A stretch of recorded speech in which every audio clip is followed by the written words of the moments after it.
이번 시간에는 성령의 은사를 사용할 때 주의해야 된다는 제목으로 말씀을 전합니다. 우리는 하나님이 주신 은사를 바르게 알고 사용해야 됩니다. 제가 지금까지 성령치유 사역을 25년 하면서 체험한 바로는 은사 사역자로도 바르지 못한 은사 사용으로 많은 성도들이 상처를 입고 있습니다. 저는 항상 외칩니다. 아는 것과 체험이 같이 가야 된다고 말합니다. 엄연히 은사에도 하나님이 주신 말씀과 이론이 있습니다. 그러나 일부 은사자는 말씀과 이론을 무시하고 체험만을 강조함으로써 은사사에게 문제를 이야기하고 있어. 그래서 저는 글을 써가지고 자기 걸로 만들고 나타나는 걸 글로 써가지고 이해를 시킬 수 있어야 된다. 글을 써라. 그렇게 자꾸 얘기를 해요. 그래서 우리나라는 오래된 사모님적인 신앙의 뿌리가 깊게 작용하고 있습니다. 은사사에 있어서 신성한 기독교의 사모님적인 신앙이 혼합되어 은사사에게 혼탁하게 합니다. 그래서 정통한 신학자들이 이론을 가지고 은사사역의 문제점을 이야기하므로 중요한 은사사에게 교회에서 거부를 당하는 경우도 있습니다. 이제 우리는 바르게 알고 바르게 사용한 살아있는 성령 역사가 일어나는 교회 예배당들이 되어야 될 겁니다. 우리 성도들이 되어야 될 것입니다. 그래야 우리 성도들이 살아있는 성령의 하나님과 교제하며 하나님이 주신 권세를 가지고 힘있는 신앙생활을 할 수 있습니다. 절대로 은사가 신앙의 척도는 아닙니다. 우리는 타인의 신앙의 정도를 은사의 나타남이 의무로 판단해 버릴 때가 많습니다. 은사가 있다고 해서 다 된 것이 아닙니다. 그 같은 은사를 행해야만 신앙이 좋고 그렇지 않으면 신앙이 별별 없는 것입니까? 절대로 그렇지 않습니다. 내가 예수를 믿고 얼마나 예수의 성품으로 변했는가가 중요한 겁니다. 은사가 있어도 변하지 않으면 아무 소용이 없습니다. 우리는 바르게 알아야 됩니다. 마귀도 은사가 있어요. 귀신도 은사가 있습니다. 욥기에 보면 마귀 귀신도 하늘에서 불이 내리게 했습니다. 강한 바람이 불게도 하기도 했습니다. 출애굽기에 보면 이거 마술사도 지팡이로 뱀을 만들었습니다. 제가 체험한 바로는 귀신의 영을 받는 성도들이 영물을 더 잘 보았습니다. 우리가 밖으로 무엇이 나타난다고 다 된 건 아닙니다. 심령이 얼마나 말씀화 되었는가, 성화가 되었는가, 변화가 되었는가가 중요한 겁니다. 예수를 믿고 얼마나 변했는가, 신앙이 썩도가 되어야 된다가 우리는 은사에 대해서 바르게 알고 바르게 사용해야 됩니다. 제가 갖고 있는 다른 사람이 갖고 있는 은사를 신앙의 판단 기준으로 생각하지 말아야 됩니다. 그러면 어떻게 해야 되느냐? 첫째, 하나님의 영광을 위해 은사를 사용하라. 그 은사와 직분은 하나님께서 주셨다는 사실을 항상 기억해야 됩니다. 내 것이 아니라 잠시 맡겨주셨고 나는 청지기로서 그를 최대한 발전시키고 더 가치 있게 만드는 겁니다.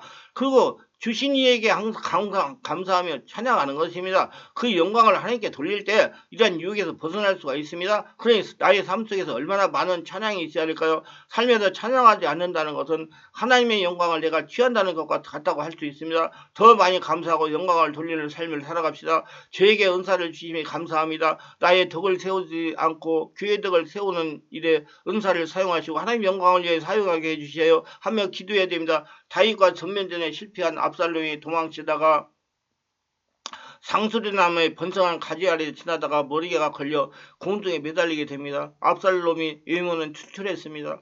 그 중에서 머리털이 대단히 자랑거리였습니다. 그런데 아이러니하게도 자랑거리는 머리털이 그의 교수 형틀이 되고 만 겁니다.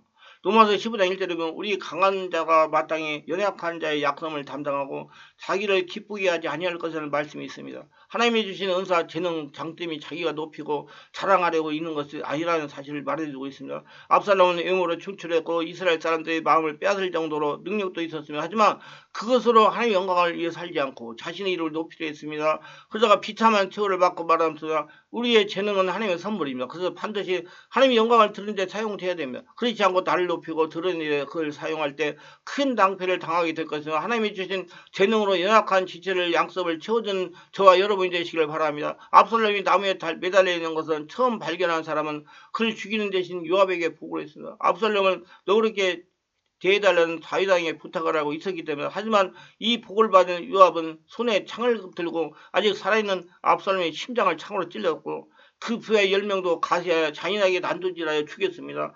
압살롬이 반역자가 죽임을 당한 것은 마땅한 일입니다. 하지만 요압이 왕의 강고한 부탁에도 불구하고 압살롬을 죽이는 것은 결코 옳지 못한 행동입니다. 요압은 다윗의 신복 중의 신복이었습니다. 다윗도 어떻게 할 수 없을 만큼 강한 힘이 있었습니다. 그래서 어떻게 일까요? 결정적인 순간에 왕의 말을 어기고 자기 판단대로 행동하는 압살롬을 데리고 올 때도 압살롬을 죽일 때도 교만의 모습을 보였습니다.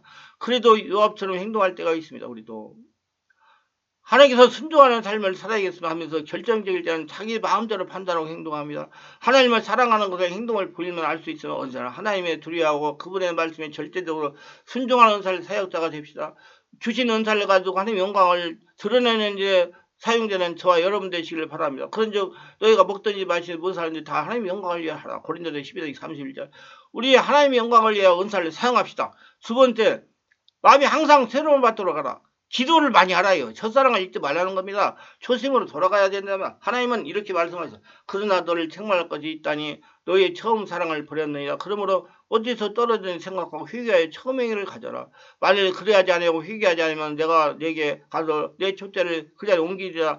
요한계시록 2장 4절로 처음 사랑을 회복해야 됩니다. 은사를 가지고 사회 가다가 보면 자칫 현실 안주가 하기가 쉽습니다. 현실 안주는 자신의 영을 잠잠하게 합니다. 우리는 항상 깨어 기도해야 됩니다. 은사에 대해 연구하고 또 연구해야 됩니다. 하나님이 나에게 주신 이유가 무엇인지, 그 은사를 주신 이유가 무엇인지 주님이 부여한 동기를 한시도 잊지 말아야 됩니다. 절대로 망각해서는 안 됩니다. 주신 은사를 발전시키기 위해 노력을 해야 됩니다. 주신 은사 땅에 묻어지지 말도록 합시다. 예수님이 생각하시오. 예수님이 이 땅에서 사시면서 어떻게 사는지 늘 생각해야 됩니다. 예수님이 하나님께서 주신 은사를 어떻게 살용했는지 항상 말씀을 묵상하며 생각해야 됩니다. 주님은 하나님의 사랑과 자비의 동기를 주었습니다. 물이 흐르지 않고 고였으면 썩게 됩니다. 마찬가지로 하나님이 주신 은사도 사용하지 않으면 상하게 됩니다. 주신 은사를 불이 일어나게 하시기 바랍니다. 사용하라는 얘기입니다. 항상 신선한 성령 은사가 되도록 기도하고 또 기도하여 성령으로 충만을 받아야 됩니다.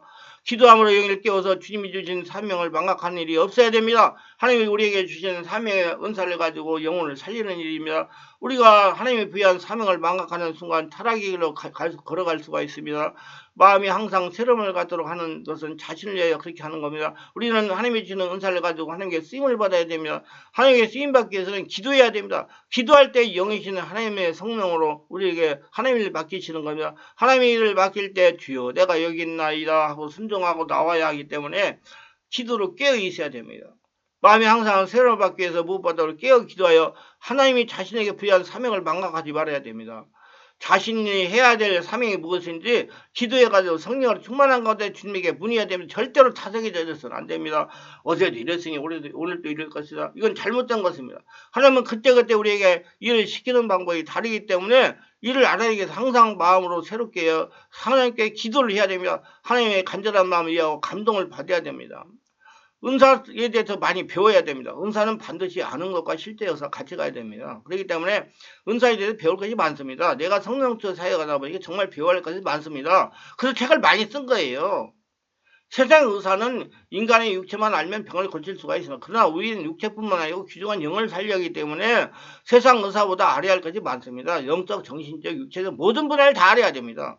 하나하나 사역을 해가면서 부족한 부분을 궁금한 부분이 생기면 관련 서적이나 말씀을 찾아 해결하는 자기 것으로 만들어 글 써라 이 말이에요. 거기에 대해서 그래서 자기 것으로 만들어야 돼요. 글을 써야 돼요. 누구한테 설명할 수.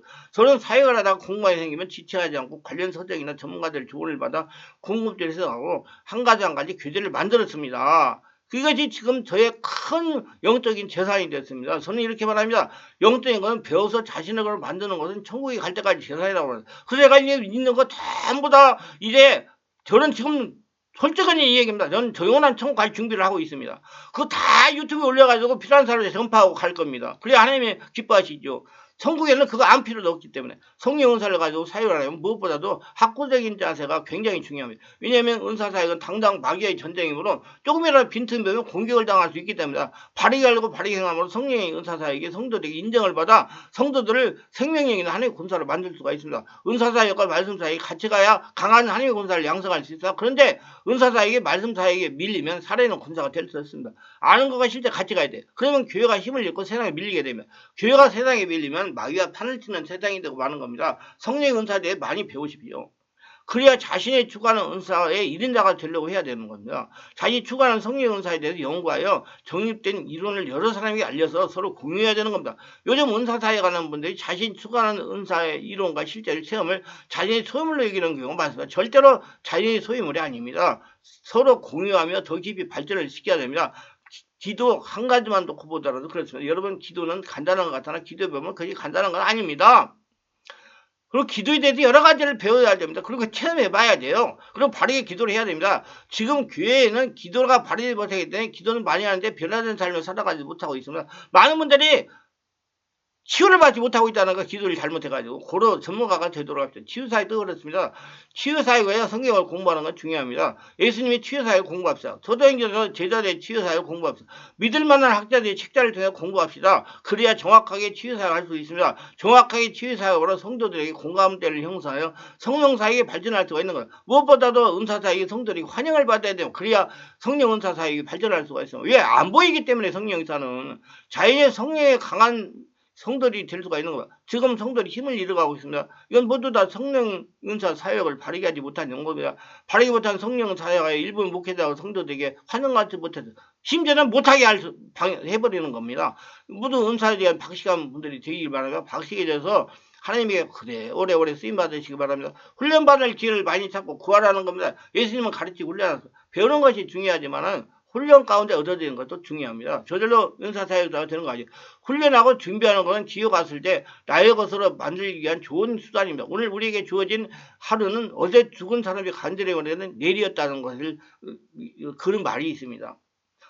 어제 지난 주간, 지난달, 지난해에 세상을 떠난 사람들에게는 이 오늘날 하는 하루가 그토록 만나보고 싶었고 누리고 싶었고 그리고 함께 동참해보고 싶었던 그러한 소중한 날에서 분명합니다. 근데 우리는 이렇게 우리에게 다가온 기회를 늘 언제나 맞이할 수 있는 것처럼 평범하게 감사하지 않으면서 아무 감동도 없이 맞이하는 경향들이 있습니다. 환란에 가만히 앉아 기다리지 말고 여러분 기회라는 것은 가만히 앉아 기다리지 말고 훈련하여 준비하여 적극적으로 찾아 나설수록 더 많은 기회를 얻을 수가 있는 것입니다. 자신을 준비하여 찾아 나설 때 내 것이 됩니다. 구하라 그러면 주실 거죠.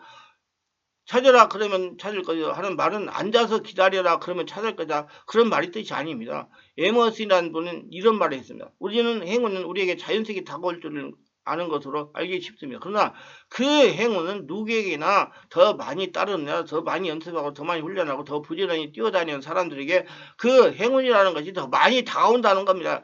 노력도 하지 않은 사람에게 운이 다가온다는 것은 그만큼 희박하다는 겁니다. 그럼 우리 기회라고 하는 것은 앞으로 나갈수록 부지런히 찾아다닐수록 더 많이 우리에게 주어진다는 사실을 우리가 항상 명심해야 됩니다. 배우려고 노력하자.